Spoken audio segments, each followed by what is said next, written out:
Assalamualaikum, selamat datang di channel Camai Studio. Bagaimana kabarnya teman-teman? Semoga semua dalam keadaan baik-baik saja. Terima kasih kepada para pendengar setia yang sudah menemani di channel Camai Studio. Mimin doakan mudah-mudahan selalu disehatkan badannya, dilancarkan rezekinya, dan dimudahkan segala urusannya. Untuk cerita kali ini berjudul Tukang Becak dan Penumpang Misterius. Kita mulai ceritanya. Tahun 1993, saat itu masih sekitar jam 19.30 malam. Sebuah bis jurusan Surabaya, Solo berhenti di dekat pos jaga tengah pangkalan Angkatan Udara di Madiun untuk menurunkan satu penumpang. Penumpang itu ternyata seorang wanita berusia kurang lebih 30 tahun dengan menggunakan kaos putih dan bercelana jeans. Tidak ada hal yang istimewa dari wanita itu. Seperti biasa, para tukang becak berebut menawarkan jasa kepada calon penumpang untuk mengantarnya ke tujuan. Akhirnya, dari sekian banyak tukang becak, Pak Ahmad lah yang beruntung untuk mengantarkan si wanita itu. Pak Ahmad yang usianya sudah berumur 50 tahun dengan semangatnya mengantarkan si wanita tersebut ke daerah A. Kita kasih contoh inisial saja. Setelah sebelumnya dijanjikan akan diberikan Rp6.000. Zaman itu 6.000 sudah terbilang lumayan agak besar. Dengan semangat beliau menggenjot becaknya karena terbayang di pikirannya uang 6.000 akan didapatkan. Lumayan setelah seharian penuh tidak mendapatkan penumpang. Jarak yang ditempuh ke daerah A kurang lebih 2 km. Tapi jalan yang ditempuh harus memasuki jalan desa yang berbelok-belok. Juga karena sudah malam, Pak Ahmad pun harus berhati-hati dalam mengendarai becaknya. Di sisi kiri dan kanan jalan banyak terdapat perkebunan tebu siap panen yang tinggi menjuntai. Jadi harus ekstra hati-hati kalau akan berbelok. Karena dari arah yang berlawanan tidak bisa terlihat apakah ada kendaraan atau tidak. Kurang lebih setengah jam waktu berjalan, sampailah ia di rumah si wanita itu. Pak Ahmad sempat kagum tatkala melihat rumah yang menurutnya ukurannya saat itu sangat megah, dengan lampu-lampu yang bersinar terang di setiap sudut halamannya yang sangat luas. Mungkin itu rumah terbagus yang saat itu ia pernah temui selama ia mengantar orang yang menggunakan jasa becaknya. Namun ia sedikit heran karena selama ia menarik becak ke daerah A, baru kali ini ia melihat rumah bagus tersebut. Mungkin karena ia tidak begitu memperhatikan daerah sekitar. Lalu wanita itu pun turun dengan membawa barang-barangnya. Pak Ahmad bermaksud membantu membawakan barang-barang itu sampai ke depan pintu rumah. Tapi wanita itu menolaknya karena barang-barang yang ia bawa tidak terlalu berat. Wanita tersebut menyuruh Pak Ahmad menunggu sebentar di depan pagar rumah itu. Karena kebetulan uang yang dibawanya saat itu kurang. Wanita itu hanya memberikan selembar uang 5.000-an. Masih kurang Rp1.000.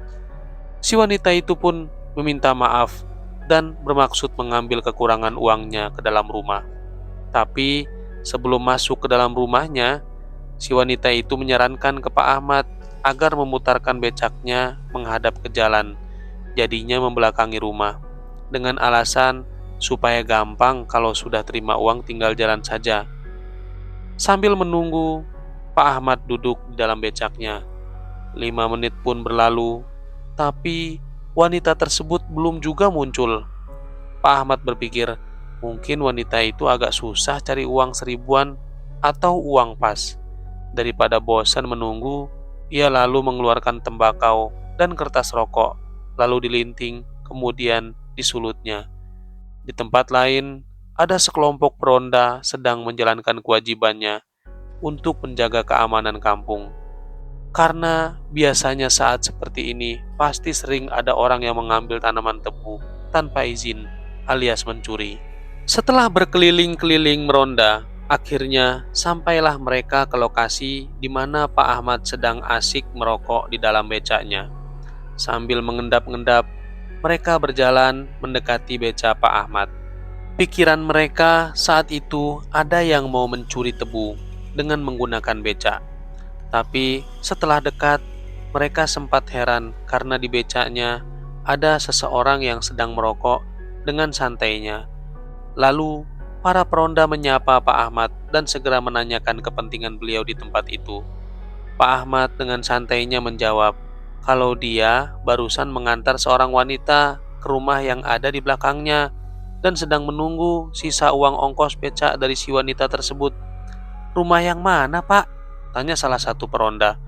"Rumah di belakang saya ini loh, Pak," jawab Pak Ahmad sambil menengok ke belakang dan mengarahkan telunjuknya. Saat itu Pak Ahmad melihat ada rumah bagus di belakang becaknya, tapi para peronda tidak melihat apa-apa, hanya lahan tebu yang sangat gelap saat itu. Akhirnya salah satu peronda yang ternyata RT di wilayah itu menyadari ada kejanggalan yang dialami Pak Ahmad. "Turun dulu Pak dari becaknya," katanya dengan ramah. Pak Ahmad pun turun dari becaknya, lalu digandeng oleh Pak RT ke belakang becaknya.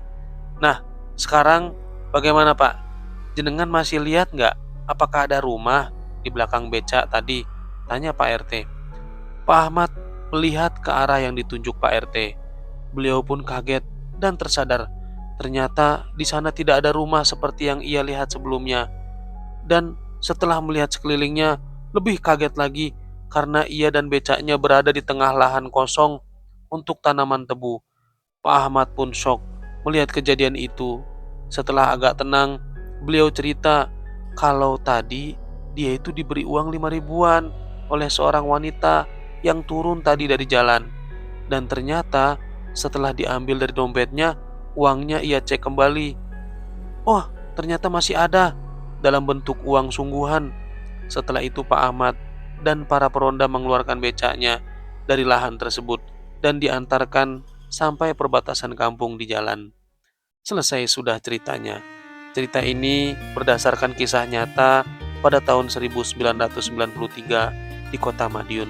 Semoga cerita ini menjadi pelajaran buat kita agar supaya kita banyak berdoa kepada Allah, supaya kita diselamatkan dari perkara hal-hal yang gaib. Terima kasih kepada para pendengar setia yang sudah menemani ceritanya sampai selesai. Jangan lupa yang baru bergabung untuk like, subscribe, dan share. Sekian dari saya. Assalamualaikum warahmatullahi wabarakatuh.